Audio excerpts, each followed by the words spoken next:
of our athletic events as well. Tony Rogers for helping us with the grammar when we're putting together these bios. Wingard Photography, they're the ones that supplies the photos that you'll see on the plaques today. Our Bomber Booster Club, and our Mountain Home Athletic Hall of Honor Board, which you see up here. Coach Janet Wood, if you saw, she just recently inducted in Mountain Home Education Foundation. If you would, please give her a hand. That's awesome. Mr. Mahan, Coach Dockey, Heather Loftus, she's unable to be here today, Danny Keeter, and then Brad Hallworth. And before we get started, I'm going to turn it over to Brad. At the end of this, if all the inductees could stick around, the bulletin wants pictures, a group photo up here on stage. But I'll remind you at the end. But again, thank you for being here.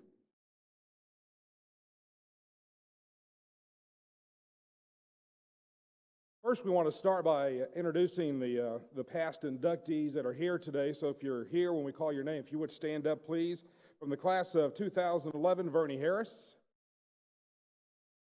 From the class of 2012, D.A. Dalkey. Class of 2013, Don Webb. From the class of 2015, Eric Gross. From the class of 2016, Janet Wood. Class of 2017, Dell Leonard. From 17, Clint Peverell. And from the class of 2019, Brenda Yancey. Congratulations to the past inductees.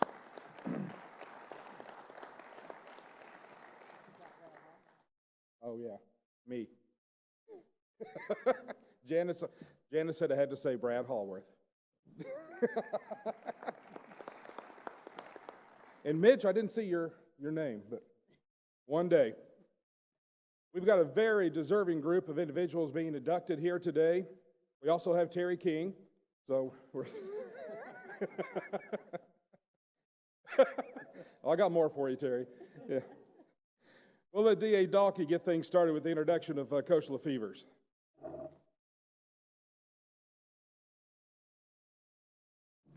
I have the privilege this afternoon of introducing Larry Lefevers as a new member of the Mountain Home Athletic Hall of Fame. I basically remember Larry as a player at first.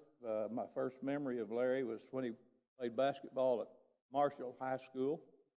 He and Coach Moore and Bob Ratchford and that group would come up and whip us about 30 every game. They were actually one of the smaller schools in the state of Arkansas, and they were number one overall back in those days when Larry was a player there at Marshall. He was, as I said, went on from there to Arkansas Tech, where he became a All-AIC player. Played on the AIC championship teams there with he and Bob and the other group there at Tech. And he started his coaching career then in Mountain Home after a year spent at Flippin. He moved to Mountain Home and became the head coach.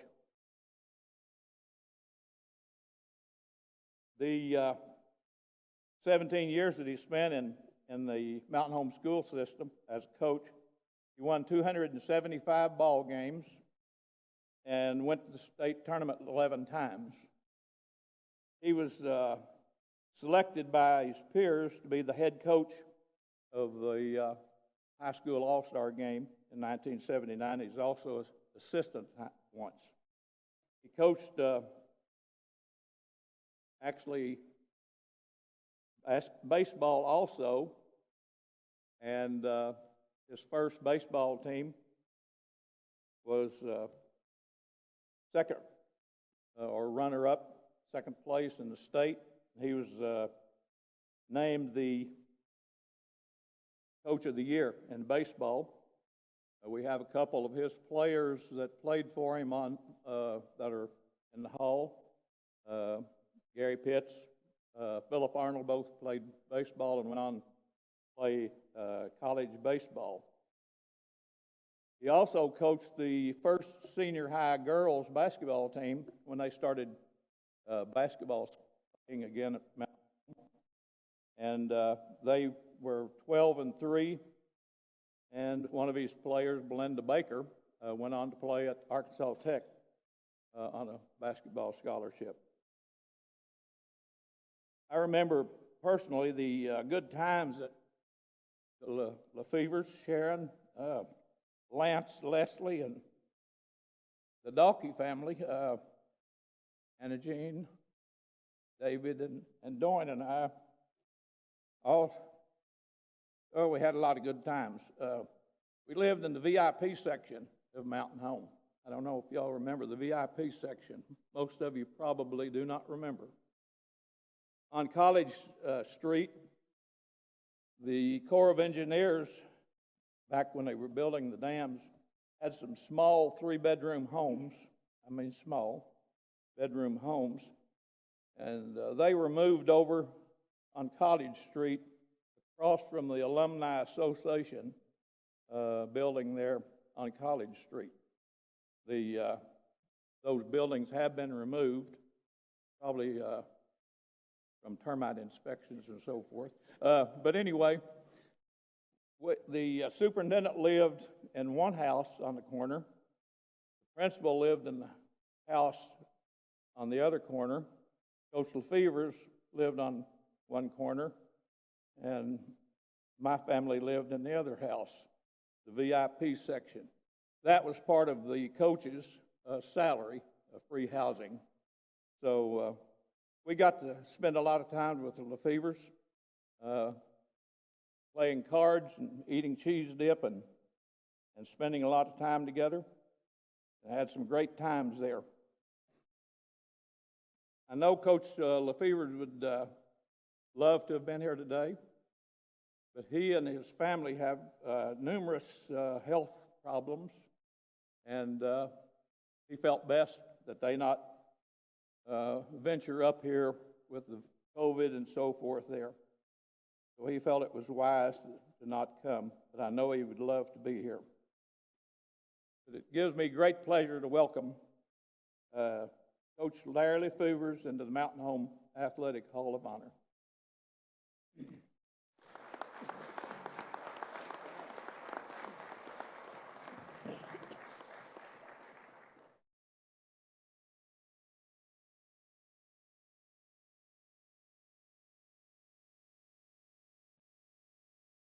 Playing days and whatever, but I sure do appreciate all of the nice things you said about me. Speaking of where we lived, I always refer to it as the White House. And of course, that would be, I guess, in the VIP section. Really, I'm sorry that I couldn't be there, but these last 4 years have not been real kind to me health-wise, and I just felt like that I didn't need to be in a large crowd with all the pandemic going on, and but I'll have to say that I am very honored to be selected to the Mountain Home Athletic Hall of Honor.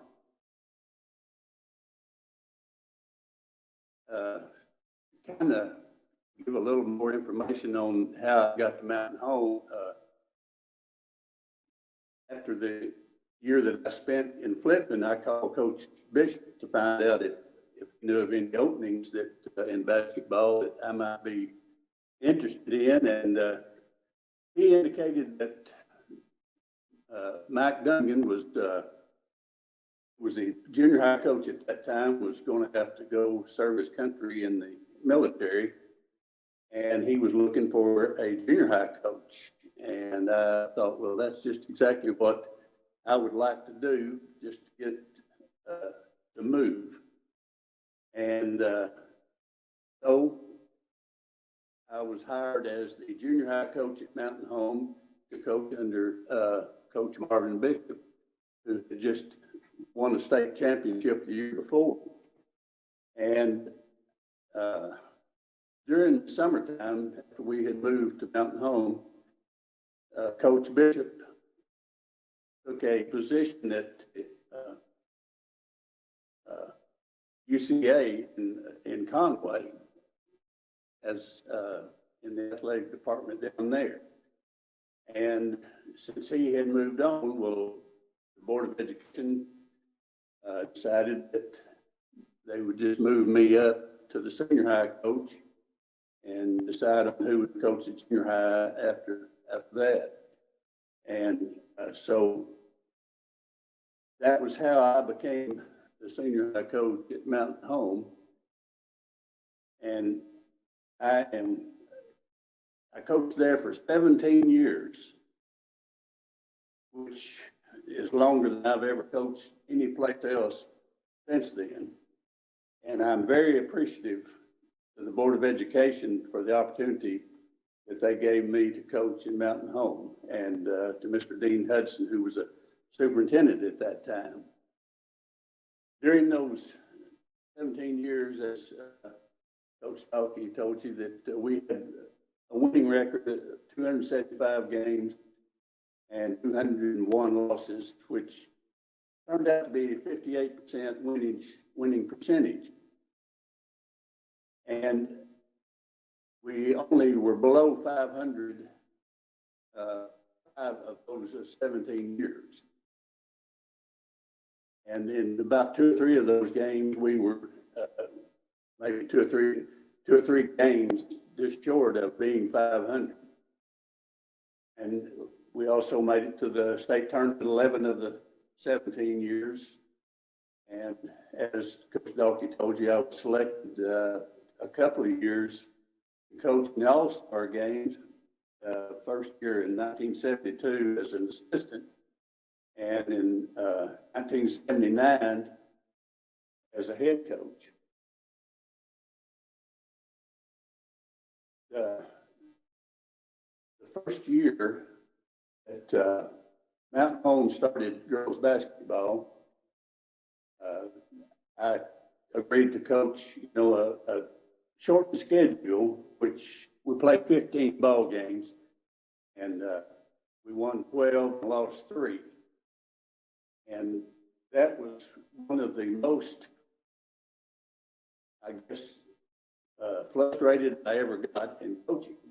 And it wasn't, it wasn't the girls' fault. It wasn't anybody's fault but my own, because I didn't even think about when that season started for those girls that they had never played before and didn't know all the terminology and everything. For instance, when we would practice, and I'd tell the girls, if you're closely guarded, if you'll just break the back door, you can get a pass and score a basket. Well, I saw them looking at one another, like kind of shrugging their shoulders. And I thought, now what's going on? So I said, also, a way to get open to get your basket, to score a basket, is somebody set a screen for you, and you dribble around that, and the screener break to the basket. Again, I saw that shrug of the shoulders, and it just dawned on me. They don't know what I'm talking about. So I decided right then we need to sit down and get our terminology straight and explain all of that stuff and try to get them. And they picked it up real quick after that. So, but anyway, that was the first. And also, the girls were still playing 6-on-6 at that time.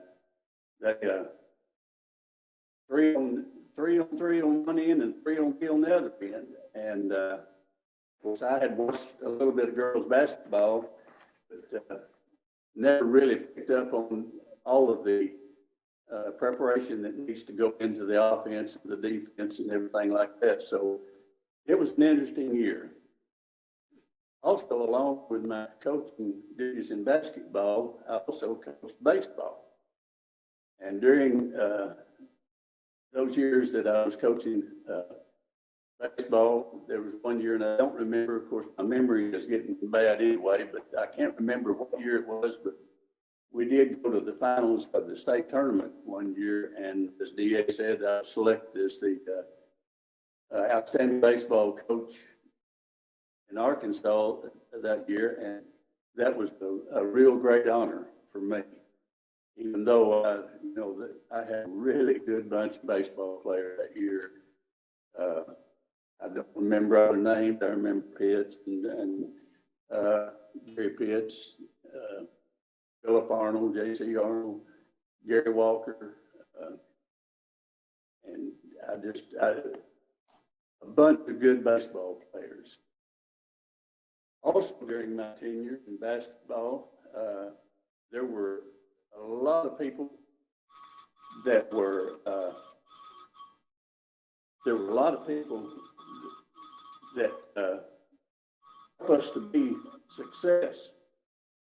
And I want to mention some of those people. First of all, I want to my family, Sharon, who is my wife and has been for 58 years, and my son, Lance, who participated in basketball and played some baseball early in his life there in Mountain Home.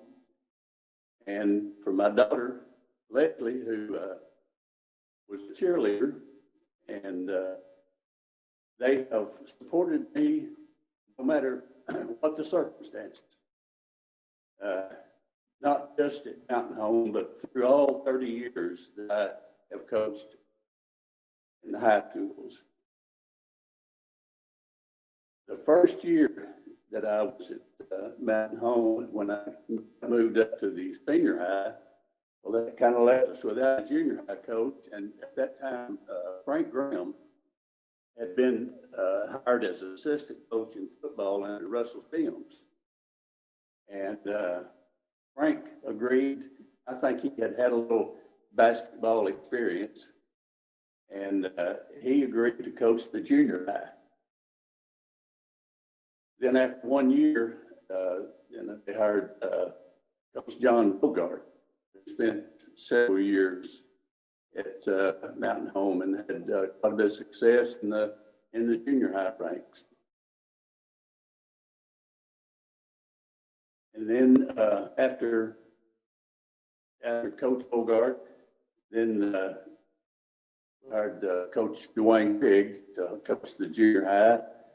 And he spent 2 or 3 or 4 years as a junior high coach, and he decided that he was going to Alaska to make his fortune. And sometime in there, and I don't remember exactly when it was, but Don Weld was hired as the girls coach. And Don and I worked together coaching the girls for a while there, and we did. Don was one of those that if you needed him to do something, he was glad to do it. Just, he was very, very good about helping out. And after Coach Grigg left the junior high and went to Alaska, Coach Dalkey took over as the junior high coach. And of course, Coach Dalkey, he's worn so many different hats in the school system at Mountain Home. He started off, I think, maybe as an assistant, then in football, and then he took over the head coaching job at football, and he just did so many things. And like he said, we spent a lot of time together, and I really appreciate him. In closing, I want to say that as coach at Mountain Home, I had the privilege of coaching so many outstanding young men, and they all worked really hard to make Bomber basketball a success. There were a lot of times that their teams had more talent than us, but through all the hard work and the determination of those young men, we were able to stay close in many of the games that we played against people that had better talent. Now, believe me, there were a few games that we got blown out, but that was very seldom. And because of all of the hard practices that we had while I was the coach there, I think I earned the nickname Line Drill Larry. You know, the coach is only as good as the talent that he can put on the court. And the work that the boys were willing to do, the girls were willing to do, I would say that I was always proud of all of our players and the way they conducted themselves and the effort that they put out. And also, I was always proud to be a Bomber. Again, I want to say that I'm honored to be selected Mountain Home Athletic Hall of Honor. Thank you.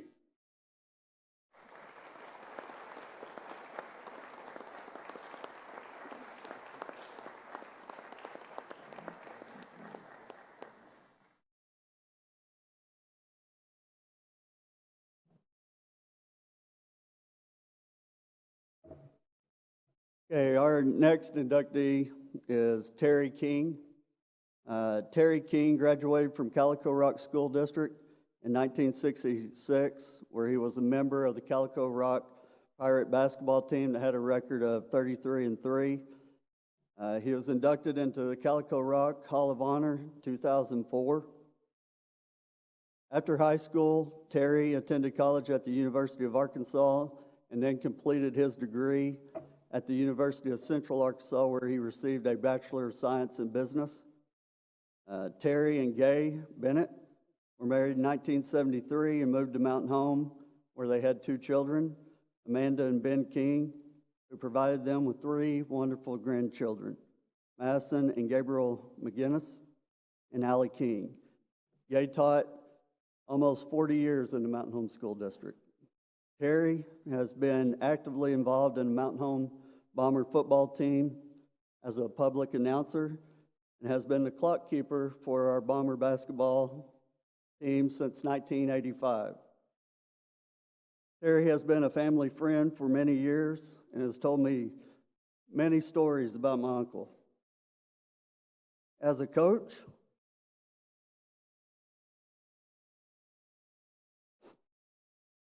many times he would support me, win or lose. He's an encourager. Terry is someone you could count on. He's going to show up every game, never be late. I've been back to Mountain Home for 24 years, and I've never heard him say a negative word about anybody, any coach, any team. He's the most positive person I know. He graduated as a Pirate. He's always going to be a Bomber. Terry King.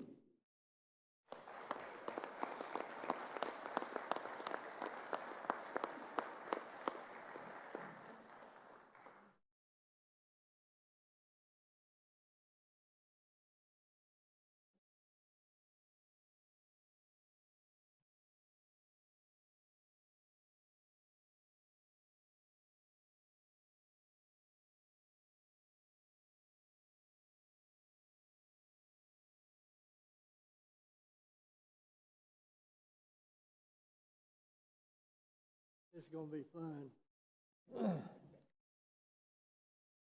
First thing, I need somebody to come up here and read my notes to me. No.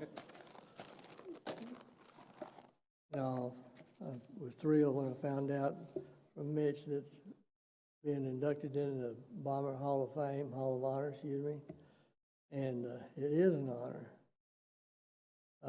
I don't know if Coach Lefevers can still hear us or not, but I would tell him he wasn't the best basketball coach we ever had, but he had the best post-game parties ever. And Gay insisted that we go every time. I'll have to get this a little closer.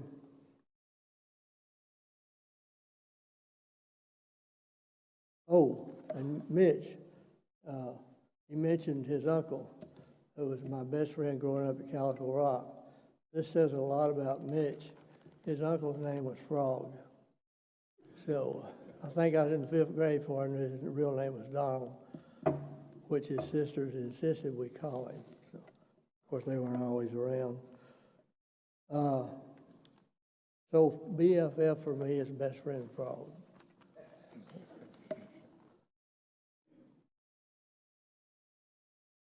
As far as how I got to keeping a PA and the public address at the high school, or for all the grades, for a good while, I can't remember how long, and then the 30-something years keeping the clock. Lindell Thomas came to town, I believe it was 85, and a lot of you knew Lindell. You knew that he was part of the Harrison team that beat Mountain Home, Danny Keeter, Bernie Harrison, that crew. They beat them 3 times before state, finals of state. The Bombers swept the Goblins. So memorable, to say the least. And he came to Mountain Home by way of Harrison, which is sort of strange, hiring anybody that's a Goblin. But he was a great one, and we wanted him over here. So playing golf with Al Hunter and at a Harrison tournament. Al asked him if he knew anybody might be looking for a head coaching job. Al said, as a matter of fact. So short time, Lindell was hired, and the summer that he was here before his first season, we were out playing golf, and he said, hey, I need somebody to keep the clock. He said, I know you're going to be there anyway. He says, we got high school kids and other coaches, and they do their best, but nobody can ever be there all the time. I said, Lindell, that's your livelihood. Those kids work hard. I don't want to screw it up. And he said, Terry, they don't take your firstborn child if you screw up. So I'm still proud of that.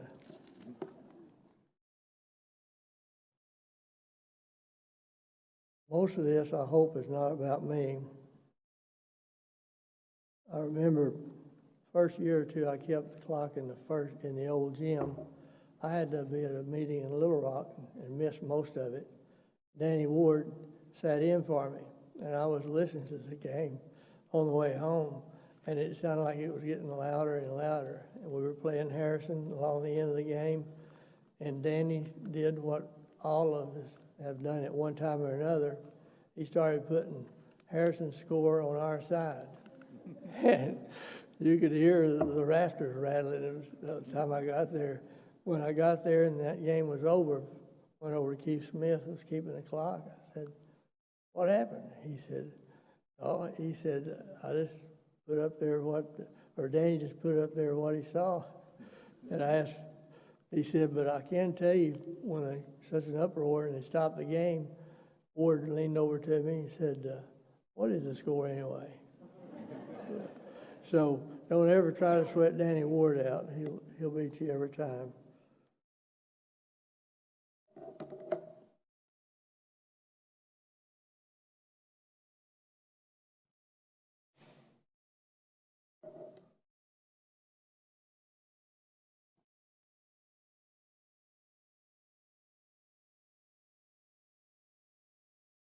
Okay, so we're still in the old gym. And Larry sort of gave me leeway to talk as long as I wanted to anyway.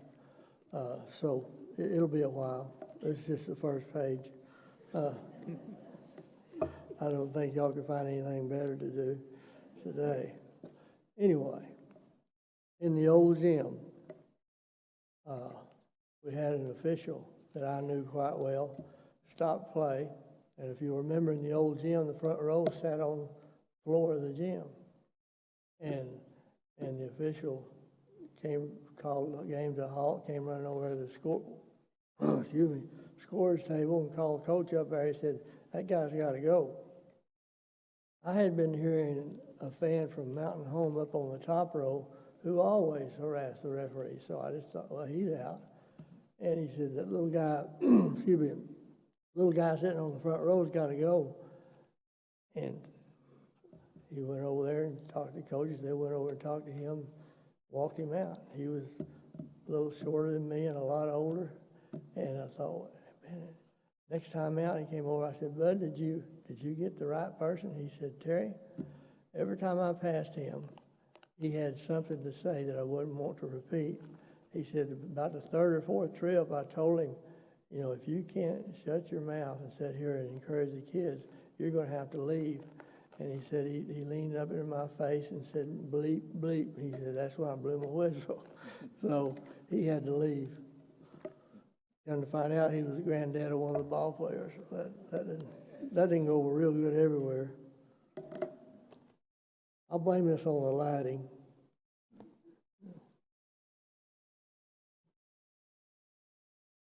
Okay, moving to the new gym. We may move back to the old one. Later. Oh, Coach Wood was playing, our girls was playing Mount St. Mary's Catholic School, and I think the Catholics hadn't been playing very long. We had a great girls team as usual, in spite of their leadership, but they, Mount St. Mary's came up, and the two girls that were coaching, I mean, they always tried to win, but they knew it should be pretty bad. Well, somehow we played bad, they played good, and they were up a few points in the second quarter. And Jim Mcgee made a call from the end of the gym. So I know a lot of you remember him. Good official and raised some good bombers. But he blew his whistle, and again, Forrest table's here. He was over there. He blew his whistle and started toward us. He's going to give the coach a tee from Mount St. Mary's. And she kept moving. She wouldn't let him around. And after a while, he said, that's the second one. And she kept trying to get over there. And he said, that's three. She said, can you do that? And he said, I think I just did. So they escorted her out of the gym. And the assistant coach, tongue-in-cheek, of course, as Jim came by her to get to start the game back up, said, how many do I get?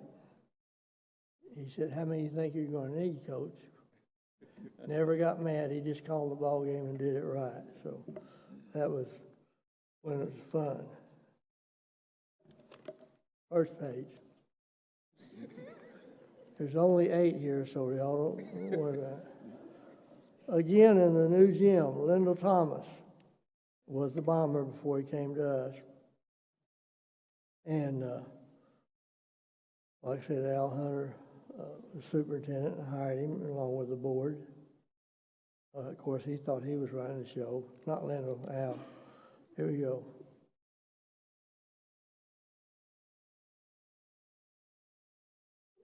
He coached here for a good while, and he did quite well. Everybody that knew Lindell loved Lindell.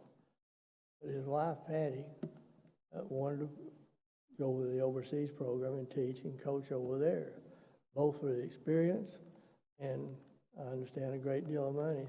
So finally he acquiesced and said they'd go over there for 2 years. He came over here to a school board meeting and let them know he was going to retire. This was after the season, of course. And he and Patty and John Taylor and his wife came over to our house after that school board meeting. Gay cooked a meal for 30, and he and John Taylor ate all of it, I think. And that might explain why when they borrowed my old golf cart, both of them got in it, and about the second time they borrowed it, it broke the springs. So they were big old boys. Can't see that. Oh, yeah, back to the old gym. Whenever game got a little boring, and once in a while we'd be up or down 30, 40 points, and we'd try to visit a little bit. And Keith Smith was keeping the book at that time. We talked. He talked too much. Couldn't have been me. And Fred Atwood, our neighbor, and good friend of our son's dad, hollered, it wasn't enough to say, turn on the clock. He hollered, Terry, turn on the clock. He got it. I said, we're trying to visit over here. They didn't think that was funny. Okay, when we hosted the state tournament at Mountain Home in the new gym, I guess that's the only time we've hosted the state tournament, and it was great. You know, it meant whoever, the officials, whoever, you were working with the best, including the ball players. And there were a lot more strict guidelines than we had for conference or non-conference. So Janet said, whatever you do, you know, I know y'all need to take a break at halftime, whatever. Said, don't let anybody have that book away from this table. Well, took a break, came back, and the book was gone. And I asked one of the kids sitting there, I said, what, y'all seen the book? He said, yeah, that guy up there, you know, in the overhead areas, up there making notes and stuff. And I said, oh man, we can't have somebody taking the official state scorebook off on his own. So I ran up there and insisted he give me that book. He said, well, does it make any difference if I'm the sportscaster for a sports writer for Arkansas Gazette? I said, yeah, go ahead. So Janet let me keeping the clock.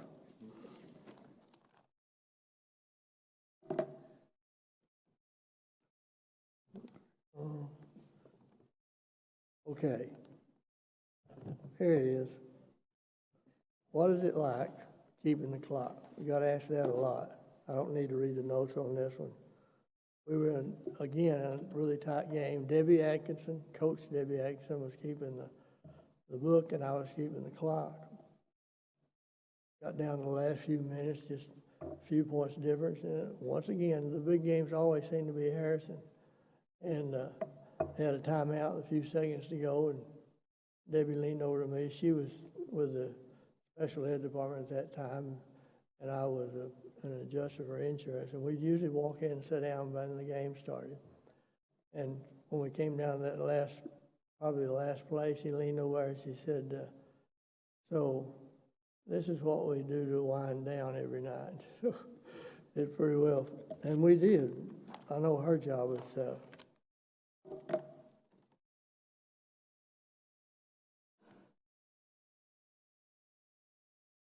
Okay, getting close to family now. Other people that had asked, what is it like? Keep the clock. I would always tell them, and still do. Some of you are probably tired of hearing it. Keeping that clock for high school basketball is like a bad marriage. The only time you get any attention is when you screw up. So I got a lot of attention, still am. Here's one of those notes the family said, I don't know about that one. Yeah, we'll let that one go. This is a good one, though, if y'all want to know it later. Not naughty, just some of them are here tonight. Wouldn't want to embarrass them. None of them. All right, we're back in the old gym. We had another really tight game with Harrison, and a few seconds left on the clock. We were 1 point behind. We had the ball. I don't remember for how many seconds, but I mean, you couldn't hear yourself think in that old gym. Harrison, Mountain Home, about to tear the walls down. And the official came over to me. We called timeout. The official came over to me. He said, Bud, he said, I know I'm not going to be able to hear that buzzer, and I probably won't be able to see the clock. He said, if that's the case, he said, I'll count on you to make the call. I said, what, are you telling me that I may need to make the call whether our goal is good or not? And he said, exactly. I said, it's good.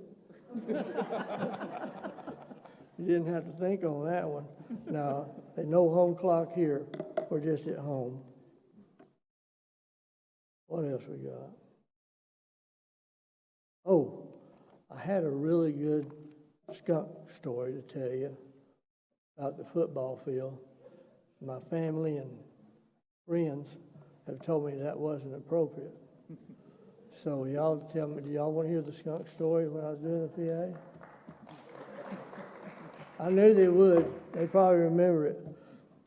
It was during a time when Mountain Home football wasn't doing so well. And we were down about 40 points in the second half, and I'd always told the coaches, what do they want us to do up there on the public address? My family's giving me this, but we don't listen to them. That what we tried to do up there in the PA was contribute what we could to the game without distracting from the game. Well, it was okay to distract from the game when you're down 40 in the third quarter. And so I saw down on the front row, people started turning up their nose, and it sort of came up. Everybody looking around, what the heck? Ron Kincaid, an attorney, Palmer Booster president, was sitting beside me, and we realized it was a skunk. And I keyed the mic and said, apparently, an attorney has breached security and come under the home stands. Ron liked it, but this other young attorney, next time they had the bar, they wanted my job, and Ron said, we'll just cut his salary in half. So it worked out for everybody. Actually, 2 or 3 they said don't mention. Oh, I could mention this. I didn't mention Mike Hewitt, good buddy. He's gone now. His daughter Kathy kept the clock, kept the score book when I was keeping the clock. Of course, Debbie, Keith Smith. But what the last little thing on here? Oh shoot! I thought I had 8. Maybe. Last thing in here. Took a golf trip. We had a long minivan to Eureka Springs one Saturday. Robert Nelson, Lindell Thomas. I can't remember who all went with it. Bob Hackler. And we got up on the first tee. Eureka Springs is a pretty nice course. And I don't remember who the first 2 were that teed off for us, but we had locals waiting on us to tee off. And after the second guy hit about the 3rd ball into the woods, the local guy, he's up there, he said, what are y'all, a bunch of coaches? I said, and some of them were, but oh man, that's all the notes. I got to make the rest of it up. You know, seriously, it's thrilled to death. And what's that mean? Oh, good. I'm done. I'll get Brad Hallworth later.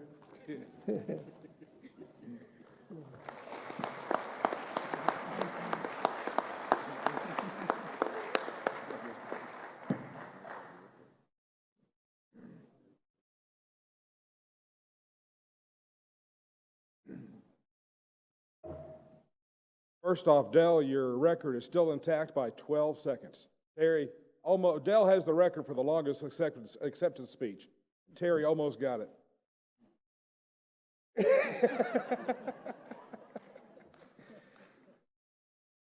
Real quick, a story on Terry. Several stories. One thing that Mitch forgot to mention when he was doing his introduction is consistent. That's a great word to describe Terry. Consistently, he forgot to start the clock or stop the clock. And one time we were during halftime, we come back from the game, come back ready to start the second half. The teams are there, the officials are there, everybody's ready to go. And Terry's sitting out in the lobby eating a candy bar, drinking a Coke, and just shooting the breeze. Had no idea that it was time to start the game. Janet Wood gets to introduce our next inductee.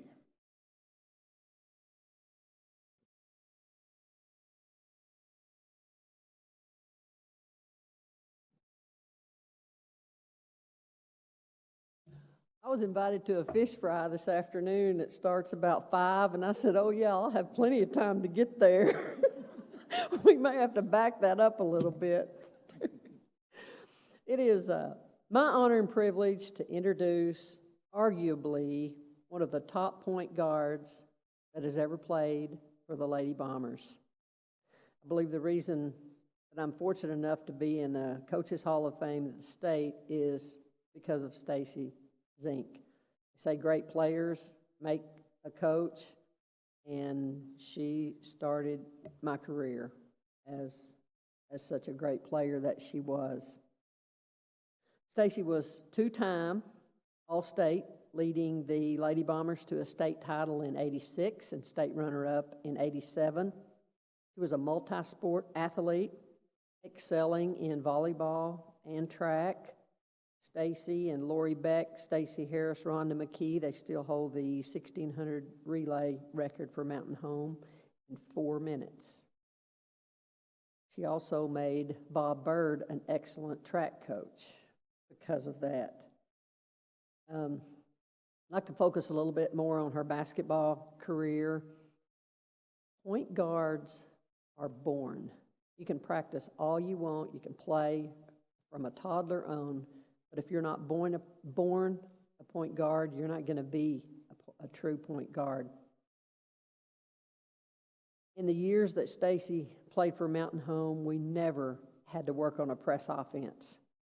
If you don't have a guard, it's what coaches call guard by committee. You spend a lot of your practice time trying to figure out how to get the ball on your end of the floor. But when you have a true point guard, you have a lot of practice time to spend on other things.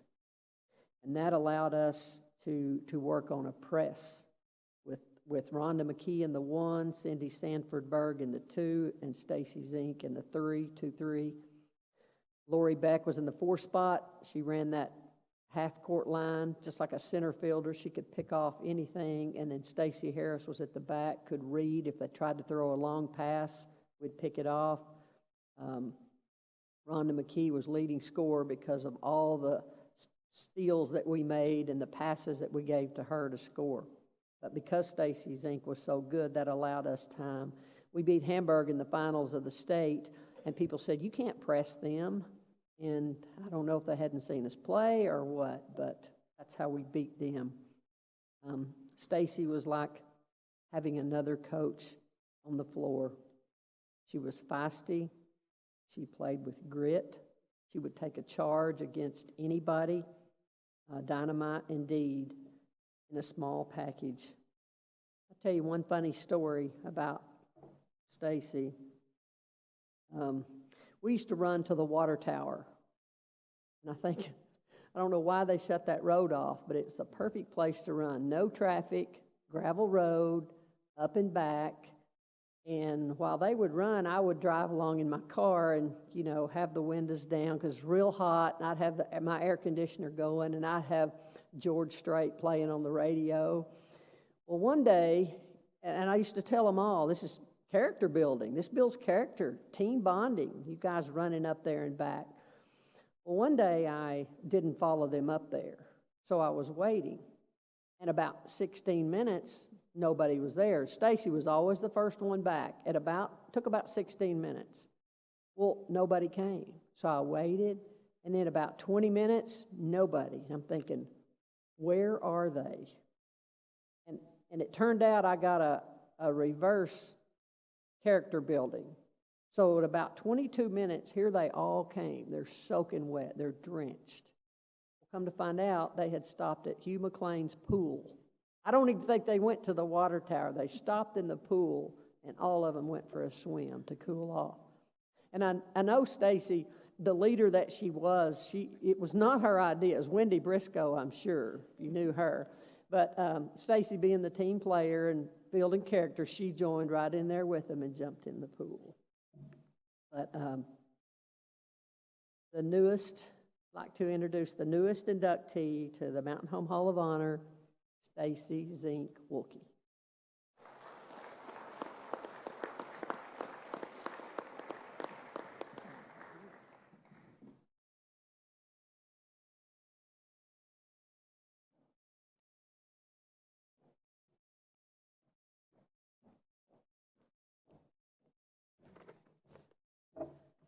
All right, I'm not sure. This is very fitting, or literally fitting. I can barely get it on right now, but it's a little ancient.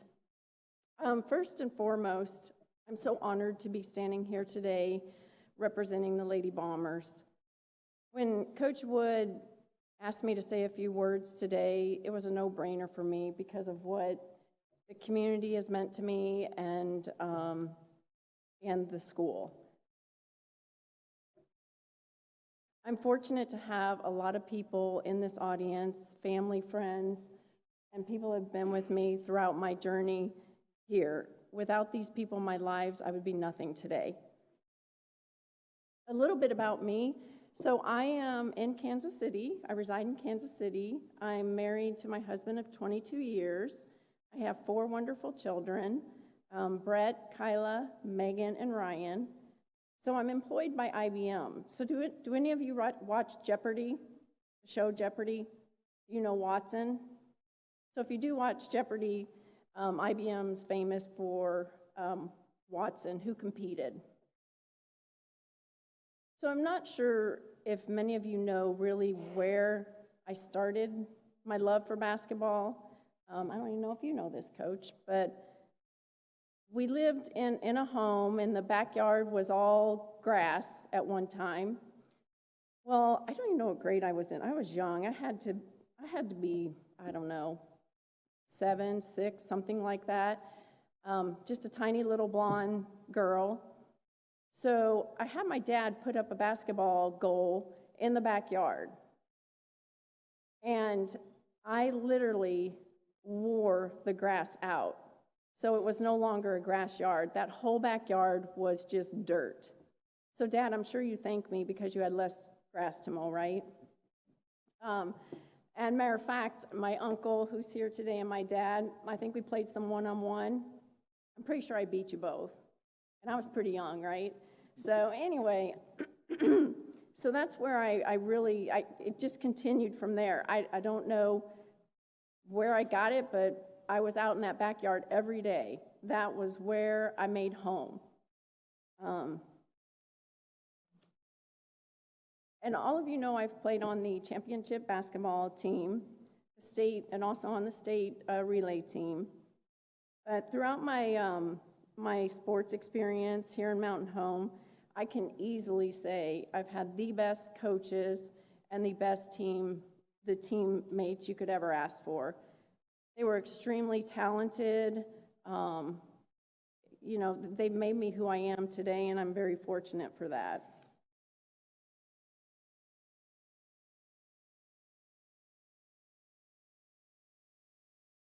So I went on after high school to play basketball in college. That was a journey within itself. But I'm going to tell you a little story about my college experience. And it really represents many of the characteristics that I gained here in Mountain Home, being part of the athletic department and playing the sports I did. I gained great mentoring and coaching throughout my years. So many of you may be able to relate to this, but when I left high school, I wasn't really sure what I wanted to be when I grew up. I think I may have figured it out by now, but I'm not 100% sure, so I'm sure many can relate. But I went from wanting to be a teacher and a coach, which was really my love. I don't know where I turned or what turned me, but I didn't pursue that. The next thing I thought of being was a nurse, because I enjoy, working with people. Well, I was on a basketball scholarship, and I couldn't do both basketball and be in the nursing program. So I'm like, okay, what's next? So then I'm like, well, what about a police officer? So I didn't end up doing that. And oh, by the way, if I would have gotten a degree in all of these things, we need a lot of these people today. So I could have switched hats, that would have been great. So what I did end up doing, so I'm in IT. So I'm in the field of IT, which is what I do today. Many would be very surprised that I'm doing this profession. And how I kind of got started doing this, it's kind of a crazy story. In one of my classes, I had a guy. He was a computer nerd or a geek. I think his name was Greg. And he told me, you really should get a degree in computers. I mean, I looked at this guy like he was crazy, and I mean real crazy. I mean, I could barely spell computers, let alone like think about a degree in computers. So the first, first of all, I can't sit long enough in front of a computer, and to this day I can't, to write any code or anything like that. But he said, you really should try it, you'll do great. So knowing me, I said, all right, challenge on. So I pursued this degree. But what's really important about this is computers don't come easy to me. It's really tough stuff. However, hard work, never giving up attitude, teamwork, persistence, and just sheer determination. So with those traits, I finished. But I tell you this because it's these traits that I have taken with me in my professional and personal journey in life. And it's really because of Coach Wood, who has really been a friend and a mentor to me. Well, she was a coach first, but now a friend and a mentor to me. And these are traits that were instilled in me, and they're things I bring with me in my life today. So I thank you so much for that. I will say, Coach Wood and I had a love-hate relationship. But there wasn't a day that didn't go by that I didn't feel like she was looking out for my best interest. Well, unless you talk about that hill that she mentioned, the water tower hill, I mean, she basically stole my words when she was up here talking, because I really say right here that she literally would drive along in her vehicle on that gravel hill with her window down, blaring country music. So she stole my line there. But I mean, that is just something I'll never forget. And yes, I did go with my teammates to take a dip in the water. So that's true. Let's see here. The one thing I do want to say about that experience, being on the team and having Coach Wood, Coach Webb, I'll tell you something. That man kept us all sane, because there were times that I would get chewed on in a game, and there was Coach Webb right there patting us on the shoulder or saying, she's just having a moment. just ignore her. He really was the sound. They worked really well together, but he was really that person, that coach, that was there to pick us up when someone was trying to beat us up a little bit. But I will tell you, again, I wouldn't be who I am today if it weren't for that person. So I thank both of them. And then there's Coach Bird, who was our track coach. That guy, he made track so much fun. I mean, it was always funny. We were always laughing, having a good time. Yes, we wanted to win, but he always made it fun. So that was he had such a positive attitude and influence on us. So as you can see, I've had quite a journey in my life. But one thing for sure in my experience as a student athlete, that's what's conformed me today.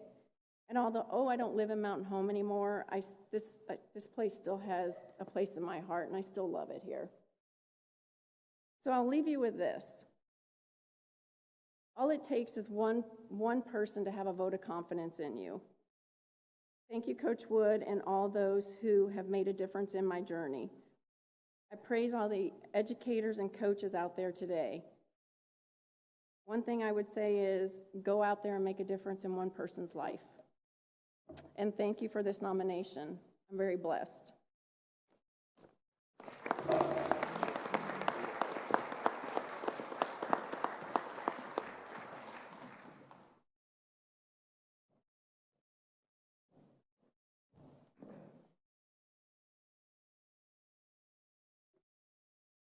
Our next inductee is Samantha Moeller, and it's so impressive when you look at what Samantha did in her high school career.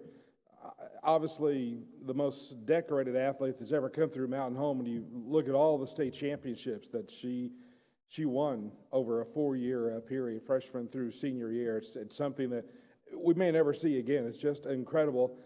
And then with the success that she had in college, a member of a couple of national championships with the Razorbacks, and even more impressive what she's doing now, about to finish up her degree at UAMS in the medical field.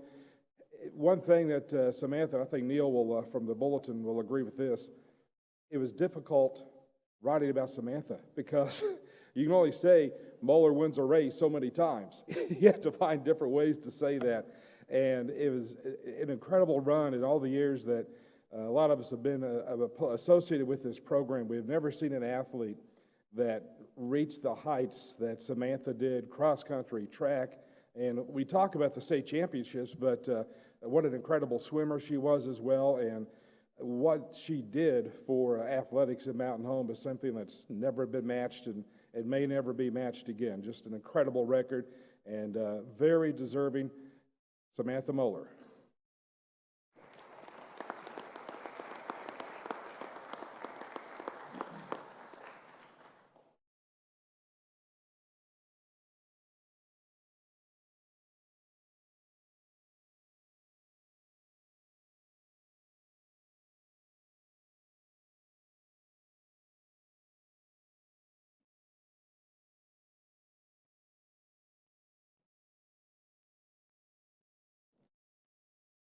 Not too far back.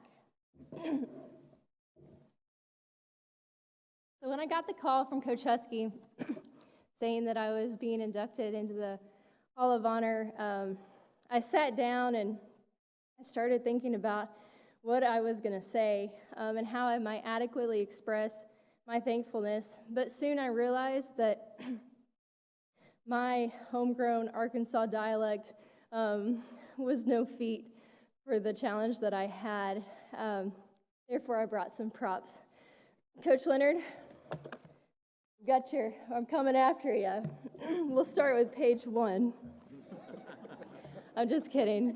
Before I get too carried away, I really want to make sure and thank the Mountain Home High School athletic department.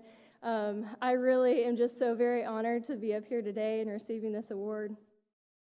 I think as we go through life at the ripe age of 27, I think that we establish new identities. And we have some identities that are our rock and that we keep coming back to. And for me, my identity will always be found in Jesus Christ. And I'm so thankful for the blessings that he's given me and the people that he's surrounded me with.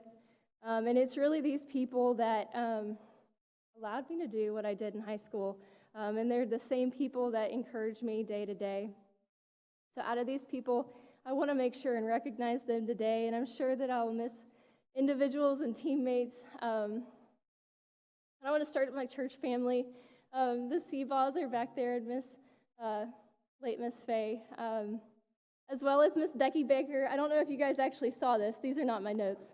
But Miss Becky Baker, she would come every Sunday, and she brought the newspaper articles, and she had them in a protected thing, and she said, one day you might want this. And so I think she's watching today on the YouTube video live stream. So I wanted to thank her because she held a special place in my heart, and she's in Florida now, but I do love her dearly. I had my teammates. We won a couple state championships, and they were the thing that pushed me day in and day out. Specifically, Kelsey Harris, she's Kelsey Lovin now. She was my best friend. We ran many, many, many miles together. And the first prop I brought was actually our prototype running goggles. We were problem solvers together, and we were going to conquer the world. These were the solution to my contacts falling out in the rainstorm. So they have ventilation holes. But really, Kelsey, she was there mile through mile. She pushed me every day, but most of all, she was my best friend. Daniel Peverell and Will Norris, the boys team, they called themselves, and maybe I'm not supposed to say this, but they called themselves the Brotherhood, and they allowed me to be an honorary sister in the Brotherhood and pushed me through many, many, many miles, and I'm super, super thankful for them. And then it comes to coaches, and I had several coaches here at Mountain Home. Coach Hope, she was my swim coach. And then also Coach Blades, I don't think he was able to stay today, but he was always there anytime things got a little too stressful, anytime I got a little too serious. He was always there with some joke to lighten the mood and really, really helped me get the job done. And then Coach Peverell. So of course, like I said, I needed props.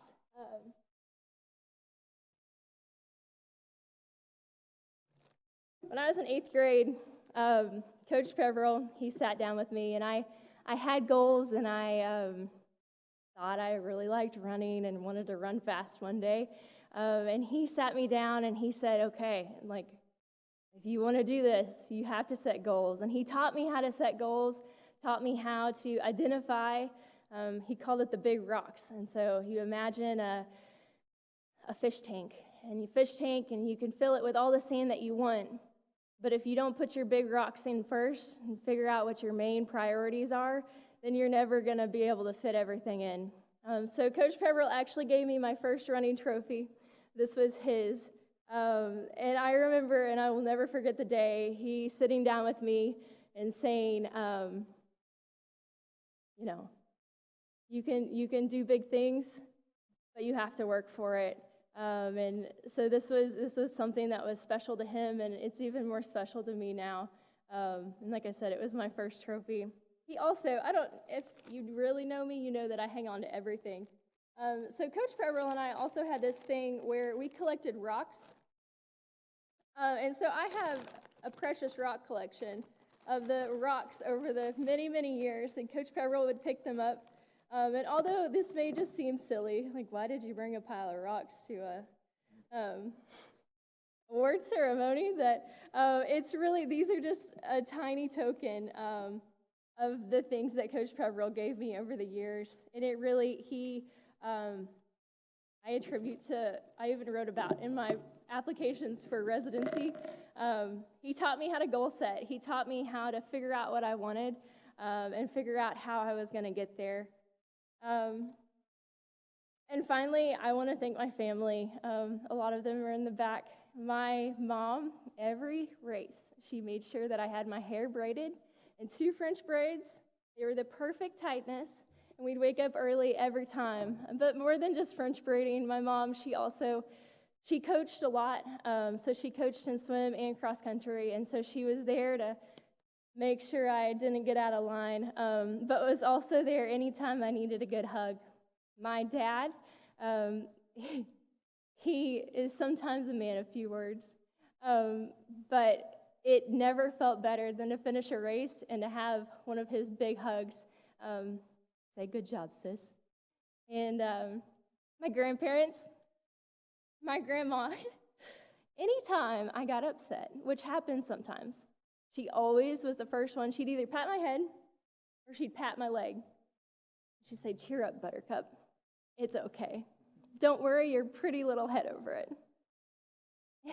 And my grandpa, they came to many, many, many races, and I could always hear him, always hear him in a real deep voice, "Let's go, sis."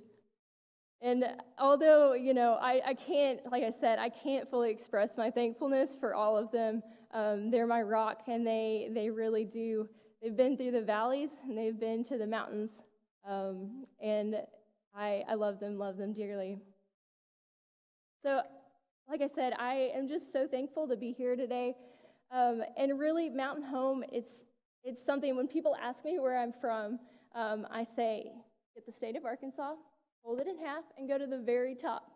Like, you'll find Mountain Home. Yes, we're nestled in the Ozark Mountains, and we have lakes and rivers. But what really makes this place special, it's the people. And it's the people that make Mountain Home High School. The Bombers, and Mountain Home as a community home. And I hope one day that I can give back to this community just as much as it's given me already.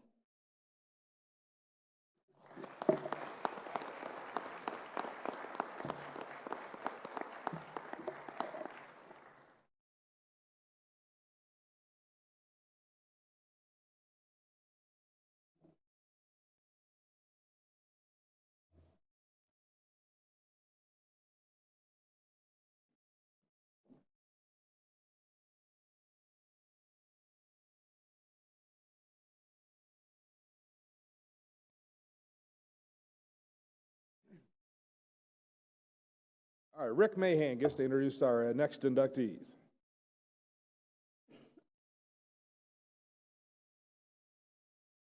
It's my pleasure to present to you all the 2000 boys cross-country team.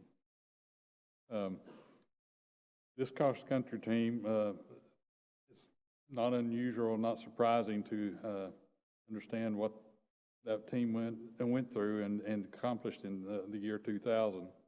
They had been the state runners-up the 2 previous years, and for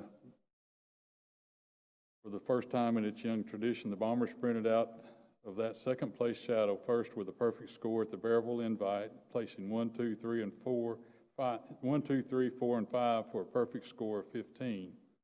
While the Rogers had won 9 of the previous 10 state meets, this was the year for the Bombers to take. At the midway point of the race, running in a steady rain, the Bombers were 3rd behind Russellville and Rogers. As is the case with any picture-perfect finish, the Bombers' 4th through 7th runners made a big surge in the second half, propelling the team to the victory against Rogers. The score was 38-64. And for those like me that don't understand a lot about cross-country, the lower the score is, the better. After that event, the Rogers coach, he said Mountain Home is one of the best cross-country teams I had ever seen. Then in the following weeks of the Arkansas versus Oklahoma All-Star cross-country meet, Mountain Home fielded 20% of the entire Arkansas roster, with Eric Gross, Logan Thomas, Peter Marston, Barry Holland, Derek Curry, Patrick Carter, Chance Holland, Casey Dilback, Kane Ferris, Jason McDonnell, and Kurt Markowski. The coaches, Clint Peverell and Joan Gross, coached this distinguished team, who, according to the preeminent cross-country publication at the time, Hurrier magazine ranks the Bombers in the top 50 in the nation. Unfortunately, all the team members couldn't be here today, but I'm going to read all the names that were on that team. Eric Gross, Logan Thomas, Patrick Carter, Kane Ferris, Casey Dilbeck, Peter Marston, Kurt Markowski, Derek Curry, Barry Holland, Chance Holland, and Jason McDonnell. And the coaches, Clint Peverell and Joan Gross. Clint, would you come forward and recognize the ones that are here, please?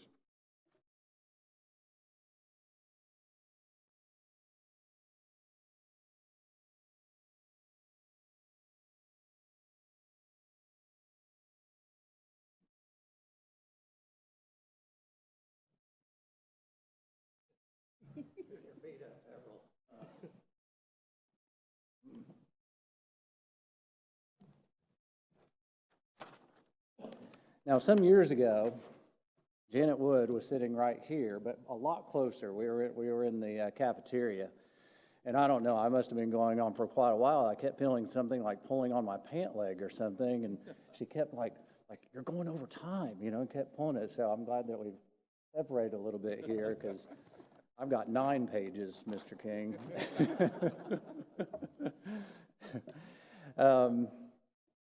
Before I get to that team, I just want to say, Stacy, I look back in my logbook. I kept a logbook of all my workouts, and I found one particular day where, and I don't know if it was Coach Bird or Coach Brantley, but you girls were doing 400 repeats while I was doing a 2-mile time trial, and each of you, I ran with you on 1 lap. So you guys got breaks, and I had to run the whole 2-mile. But that was funny coming across with you and Stacy and Lori and Rhonda, and that was just such a fun spring of 1985, last great decade of music. But I really love that, and great memories, and congratulations to you for today. Samantha, thank you for your kind words. So, thought I had a lot of serious stories, and I'm afraid I'd probably, cry and bawl and all that, but Samantha was one of those who really kind of took offense when people would say, well, you're just talented, or you're just good. Boy, she worked hard, and she still works hard. One of the hardest workers that I know. I can remember when she showed up to our home meet, and she had been, I think it was a brown recluse, had been bitten, and she showed up and just whelps all over her. But she showed up in her uniform, and you got to go home, and she just starts crying. No, I've got to run. That's where her mindset was at. I mean, being bitten by a brown recluse spider, holy cow. But there's a whole lot of other stories. I love the Rocks. I remember many of those runs, so congratulations to you. A lot of my memories as a Bomber athlete, I love being a Bomber. You talk about Mike Hewitt. He was my 5th grade basketball coach. Not a lot of people know that. I wasn't very good, as Coach Dalkey would also to attest, as my junior high basketball coach, Coach Perry Brantley, Coach Freppen in junior high football, as inappropriate as he was sometimes with his words. I can only hope, that as a coach, that I hope I have that same kind of impact that those coaches had on me, those Bomber coaches who are just fantastic in everything that they did. I think that's you, Mr. Singleton, right over there that I'm seeing. Yes, man, who was solely responsible for getting that track redone when weeds and grass were growing through it. And we got to host the state meet because of that. Man, I thank you so much. You'll have no idea what you did to help make that happen. When I was inducted in 2017, Coach Jobel Dixon from West Plains was here, and I failed to mention him. He was my biggest mentor in my coaching and my running. So if he's watching now, I always felt bad about that, and you just get so nervous when your pant leg's being tugged every 2 seconds about getting done. You do want to try to wrap that up, but so wanted to thank those people. I'm just going to talk about a few memories that I have, and then I'm going to have Eric talk about, he's really going to formally accept that for the team today, and he deserves to be able to do that. One of the papers that I found going through my stuff was the 2000 Bomber cross-country goals. These were the goals that the boys team came up with that year. The girls also came up with goals that year, and Lauren, she brought hers today. I got to see that list, and it was interesting what the 5th goal, or the last goal, was on the primary goals of that season that the teams came up with. For the girls' goals, the main goals was not to skip school. That was news to me. So I wondered who was having the problem with that, and I think Lauren's going to be closed-mouthed about that. On the boys' side, none of them want to take credit for this, but their last goal was be nice to the girls' team. So I don't know. Neat thing about this sport and the way that we practice and interact each day, it really is truly one big team, girls and guys, because you do a lot of the same workouts and such. And I while the boys' team's being inducted, that girls' team's just as special, and they're just as special as to those guys, to the guys. They really were like brothers and sisters, and the way that they interacted with each other in great ways and in very shaky ways some days. But boy, some just wonderful memories because of that. Missouri Southern, one of my best memories from that season, John Mcdonnell, who's all world in my book as far as a coach goes, Arkansas Razorbacks. He came to do some recruiting, and he really liked what he saw from an Eric Gross. He told me he liked what he saw from a Logan Thomas and a Peter Marston. And Coach McDonnell, I'd never seen it before, ever. He was out there running around at Joplin. Their team had run that day, but he was out running around the course just watching Mountain Home Bomber runners. It was just the coolest thing. And I remember he shaking some of our hands. I remember when he shook my hand. And that was just, you know, I was almost shaking, you know, a legend like that who's shaking my hand. After the Kansas meet, we followed West Plains Zizzers around, you know, because Coach Dixon was the best. And I thought, well, if we can compete with them, we can compete with anybody. We followed them all around. We went to Kansas, and we had a pretty good meet. But after that meet, we had 4 people pretty dinged up, you know, injured, hurt, however you want to say that. We didn't run with 4 of our top athletes at our next meet, at the Russellville meet. And while Russellville narrowly beat us, we were still able to place second at that meet. And that really kind of showed me the tenacity that we had of that team. During that time, our girls' team were ranked as high as number 3 in the state, while the boys were ranked number 1. Later on in the season, we went to the Chili Pepper Festival over in Fayetteville. That meet has exploded even bigger than it was then, but still extremely competitive. And we had placed 4th the year before. I'd kind of forgotten about that until I'd gone back and looked. Well, during this meet, we had those, what a lot of people referenced as our big 3, Eric and Peter and Logan, placed 1st, 2nd, and 3rd. And when you do that, you know, low score wins, you get whatever score your place is. And people were coming up and shaking my hand, congratulations, Coach, way to go. Well, I'd heard that the year before in '99 when we were state runner-up, when those 3 had placed in the top 10, when people were shaking my hand and saying, congratulations, Coach, you did. I felt really uneasy. Well, we lost Edmond, Oklahoma, who put 7 runners ahead of our 5th that day. We lost by a couple points that day. And I really think we started to turn the tide that we can't just rely on, you know, 1st, 2nd, and 3rd. You can't get any better than that at a meet. So I think when athletes really feel like they're needed, that's when they really step up. And whatever that sport is, you know, when they sense that they are needed, that's what truly happened. As we talked about the state meet. Now, interesting story about the Chili Pepper. I didn't realize until I went back to an old paper article that I was reading, and I do remember it now. We stayed the night over in Fayetteville for that meet, and the boys had talked about going 1st, 2nd, and 3rd, and we know that was going to be a big challenge of how big that meet was. But when we got our hotel room keys, I got my key, and my room number was 1, 2, 3. Wow, you know, I didn't really think about that too much at the time, and then I handed out the numbers for that race. Eric's number was 1001, and Peter's number was 1002, and Logan's number was 1003, and of course they placed 1st, 2nd, and 3rd. So kind of gave me goosebumps reading that again. That season we had 8 seniors, girls and guys, and we also know in sports when you've got a good senior class like that, your sport's probably going to do pretty well with its leadership. With this particular group, and you know, from Coach Lefevers and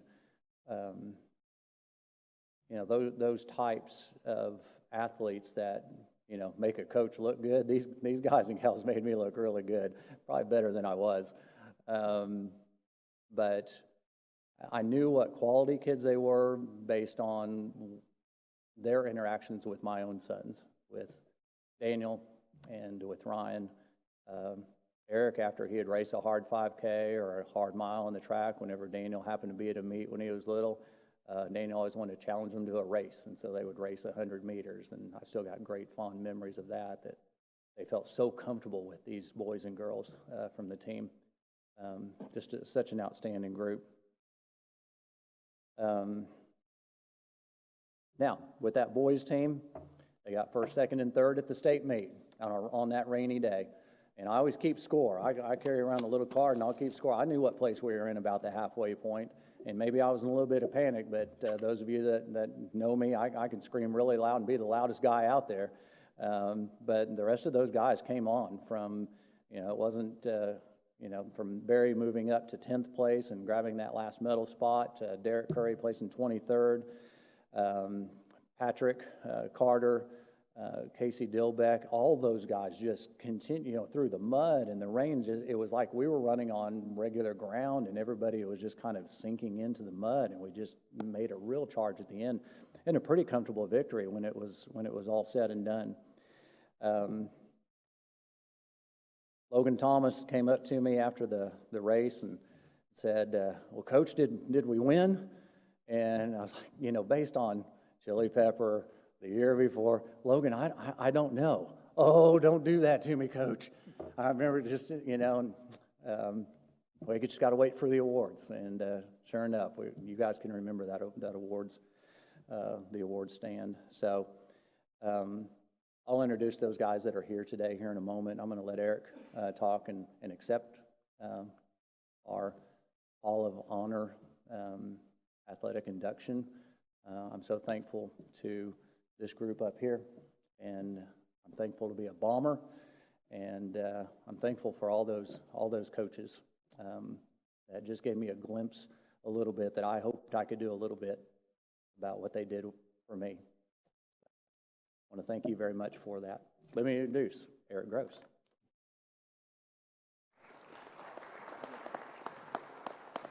Well, thank you very much. I guess on behalf of the 2000 men's or boys team and everybody that's here and everybody who's not, I'd like to thank the Mountain Home Athletic Department for this honor. It's really a great honor, and we really appreciate this.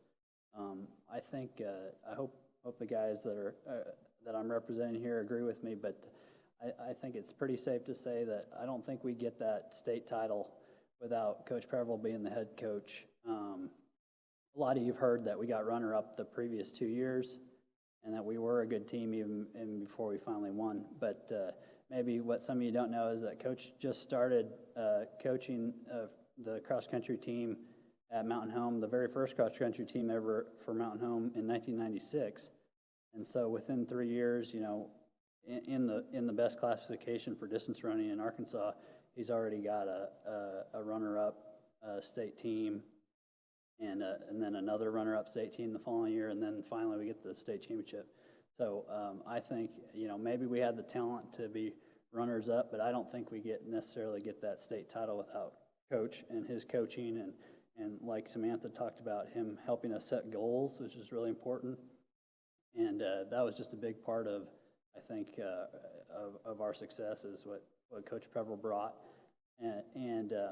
And then also, I'd like to thank my mom, Coach Joan Gross, who came in later after Coach started, but really helping the team achieve all that it could, and getting more and more people out, and really helping both the boys and girls teams.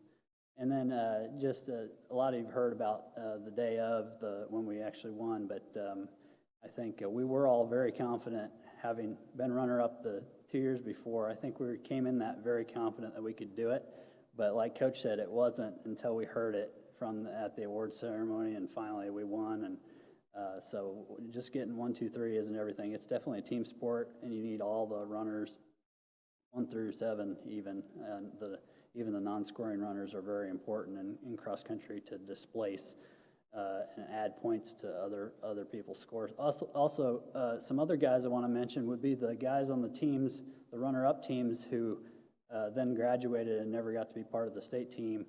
But those guys laid the groundwork, and I was a teammate of all theirs from the very first team. So I think those guys deserve a lot of credit, because I know all of us younger guys looked up to them, and they were very talented, and it's disappointing they never got to win the state title, but they're a big part of why we won in 2000. And then just to leave you with an observation I had from this morning, and that was I came to the 5K this morning, the Run with the Bulls 5K. It's a fundraiser for the team that they put on every year for the last 20 years.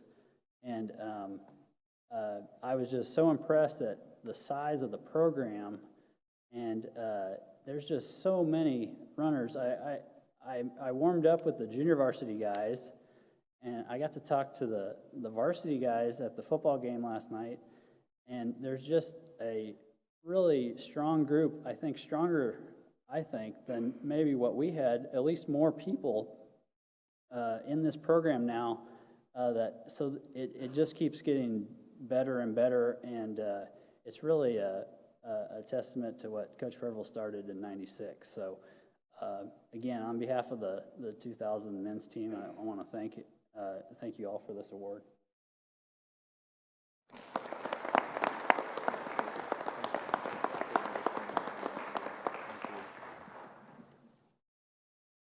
All right, so you guys that are here, come up here when I say your name, all right? And Patrick Carter, go ahead and start walking up if you would. Patrick, man, he's always doing things first. I think he had his pilot's license before he had his driver's license. I don't know. He's definitely a better pilot than he is a driver, which his family will attest to. He was our first, or one of the first, that ever ran 100 miles in a week. 100 miles in a week. He's always doing things early, though. He graduated early. He was always one of the first ones there. He was always the first one to sign up for camp. But I got such great memories of Patrick. His love of flying has taken him to his life. This guy, he flies people that are climbing mountains. He's flown OSU basketball teams to various places, flying people to where the only way they can get to the place is by flying them in Alaska, and I'm so glad that he's found that love. And I already mentioned this morning, which I thought was kind of funny, but he is one of the co-founders of our Run with the Bulls, and his son today here is with him, and his son's name is Miles, so isn't that appropriate for a distance runner? So Casey Dilback, come on up. Casey was an eventual champion, conference champion in track as he got older. He found a spot in cross country, and I think when he really needed it, and cross country really needed a man of character, a boy of character like him. He was a kind and gentle boy, and he's a kind and gentle man, and just a real honor to be able to get to work with. What honor that, and it's very hard work, working for his family in the concrete business, and I know he works extremely hard with that, but what an honor to be able to do that with his family. Logan Thomas always came to my room to visit when I taught here at the high school, and he was always in my room. And you talk about a practical joker, he still puts a smile on my face. Drawing pictures of me, dangling ropes down from my rafter to Coach Hughes' neck, and Coach Hughes thinks there's a bug on him. He has no idea that Logan's doing it. Just amazing. Logan actually had the number when we went to the Midwest Foot Locker Regional. He unluckily got the number 666 on his tag. He turned it upside down, so it was 999 during the race. Logan and Peter could probably say the same thing. If it weren't for his teammate, Eric Gross, was going to be a multi-state champion. Logan was a 3,200-meter state champion that spring, that senior spring. But he told me one time, he goes, I think if I wouldn't have had Eric, I don't think I would have been as fast as I was. It was because of what Eric, it was just a standard that was set. So always giving credit to his teammates. And then finally, Eric Gross made mention of this when he graduated, but the track meets stopped when Eric Gross ran. Ladies and gentlemen, start of the boys' 1,600-meter run. Everybody stopped. Field events stopped. People started gathering around the fences to watch this kid run. Some of the teams from Little Rock would come up to him afterwards. What's your secret? Well, how you run so fast? Oh, it's my diet. What do you eat? Carrots and water. So you would see those kids going to get some carrots and water. It's kind of funny. Do you know that he married he was the champion of the Arkansas-Oklahoma All-Star meet. His current wife now was the girls champion from Oklahoma in the Arkansas-Oklahoma All-Star meet. So, you know, what runners do. But one of the things that I'm really proud of, he's a geologist. Isn't that amazing? It's amazing that he does that. And now to Tulsa. He's only about 6 miles away from my youngest son over there, which is really cool.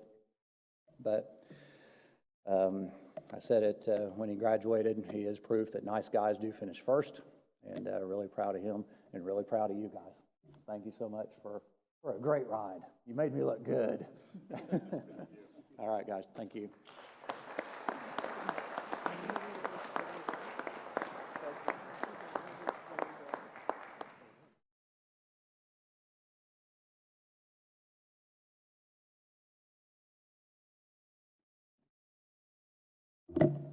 I think because I already talked about you this morning, that I didn't need to do that again. But I've got your card right here as well, Joan.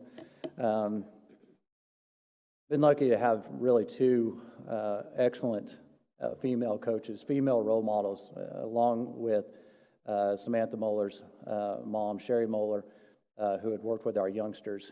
I was just so lucky. Joan Gross, I told the story this morning. We were at Logan Rogersville. I can still remember it. We were having a great meet, and I see this lady just sprinting across the field. Like, holy cow, she looks like a really good runner. I had no idea who it was at the time and found out it was Eric Gross's mom.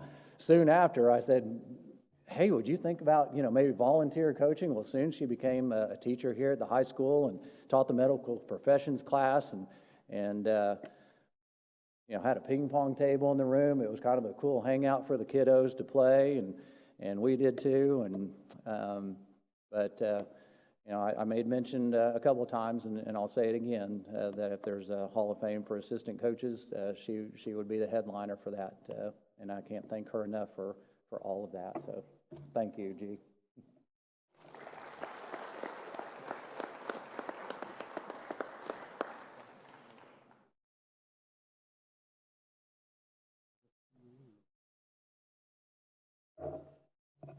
As you've heard, we at Mountain Home Athletics has a rich history, and we have a lot of people to thank for that, and we can't mention them all. I followed Coach Wood in athletic director's position, and, I come to work every day just trying to make it better. And we couldn't do any of this without our teachers.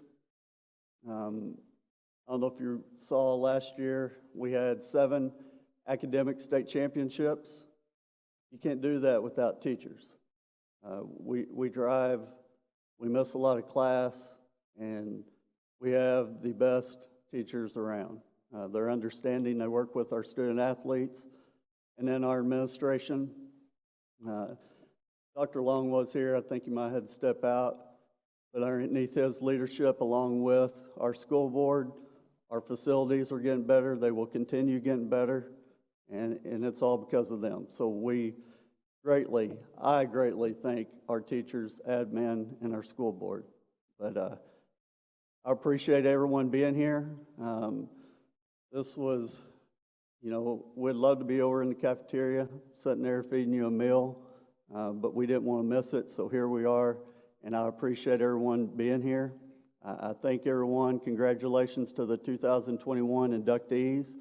And everyone have a safe trip home, and have a good evening. Thank you.